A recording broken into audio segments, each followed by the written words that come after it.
Assalamualaikum warahmatullahi wabarakatuh. Perkenalkan, nama saya Hana Devi Eviriani. Saya dari Muamalah 4D.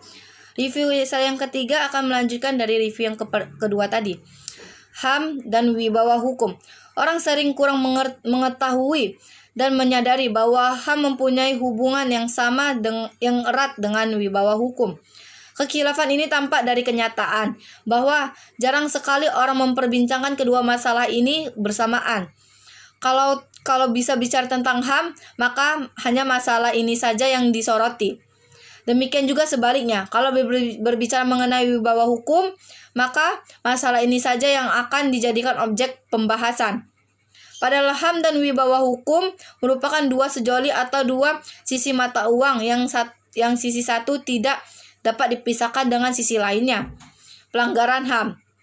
Setiap orang akan tunduk pada keputusan badan peradilan bersangkutan bila wibawa hukum itu tinggi. Ini penting karena pelanggaran HAM seringkali melibatkan pihak-pihak yang mempunyai kedudukan tinggi dalam masyarakat. Baik kedudukan itu disebabkan oleh kekuatan birokrasi, sosial, politik maupun kekuatan lainnya. Urgensi nilai dalam filsafat hukum. Arti nilai dalam filsafat hukum. Yang pertama, nilai yang dikehendaki karena nilai. Misalnya manusia mengejar uang bukan karena untuk uang, tapi guna untuk transaksi jual beli. Dua, nilai yang dikehendaki dengan sebagai tujuan. Misalnya manusia mengejar tujuan hidup yang transendental sebagai makhluk. Selanjutnya, 4 macam nilai dalam filsafat hukum. Yang pertama, nilai kenikmatan. Yang kedua, nilai kehidupan, nilai kerohanian, dan nilai kejiwaan. Selanjutnya, membahas mengenai law enforcement. Pengertian law enforcement di sini, penegakan hukum adalah proses dilakukannya upaya untuk tegaknya atau berfungsinya norma-norma hukum secara nyata sebagai pedoman perilaku dalam lalu lintas atau hubungan-hubungan hukum dalam kehidupan bermasyarakat dan bernegara. Penegakan hukum objektif. Seperti disebut di sebelumnya, secara objektif, norma hukum yang hendak ditegaskan mencakup pengertian hukum formil dan hukum material.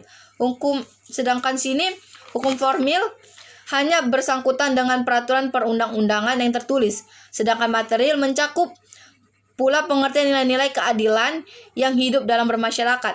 Aparatur penegak hukum. Aparatur penegak hukum sini mencakup pengertian mengenai institusi penegak hukum dan aparat atau orang penegak hukum. Selanjutnya, tanggung jawab dalam filsafat hukum. Konsepsi tanggung jawab dalam filsafat hukum di sini merupakan kesediaan awal atau dasar untuk melaksanakan apa yang menjadi kewajiban. 4 kategori tanggung jawab dalam filsafat. Yang pertama, tanggung jawab langsung. Yang kedua, tanggung jawab tidak langsung. Yang ketiga, tanggung jawab retrospektif. Dan yang keempat, tanggung jawab prospektif.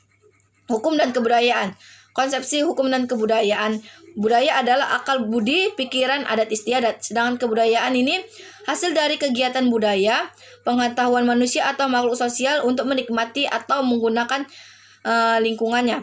Antara budaya, kebudayaan, dan manusia di sini berkoleksi positif dan independen.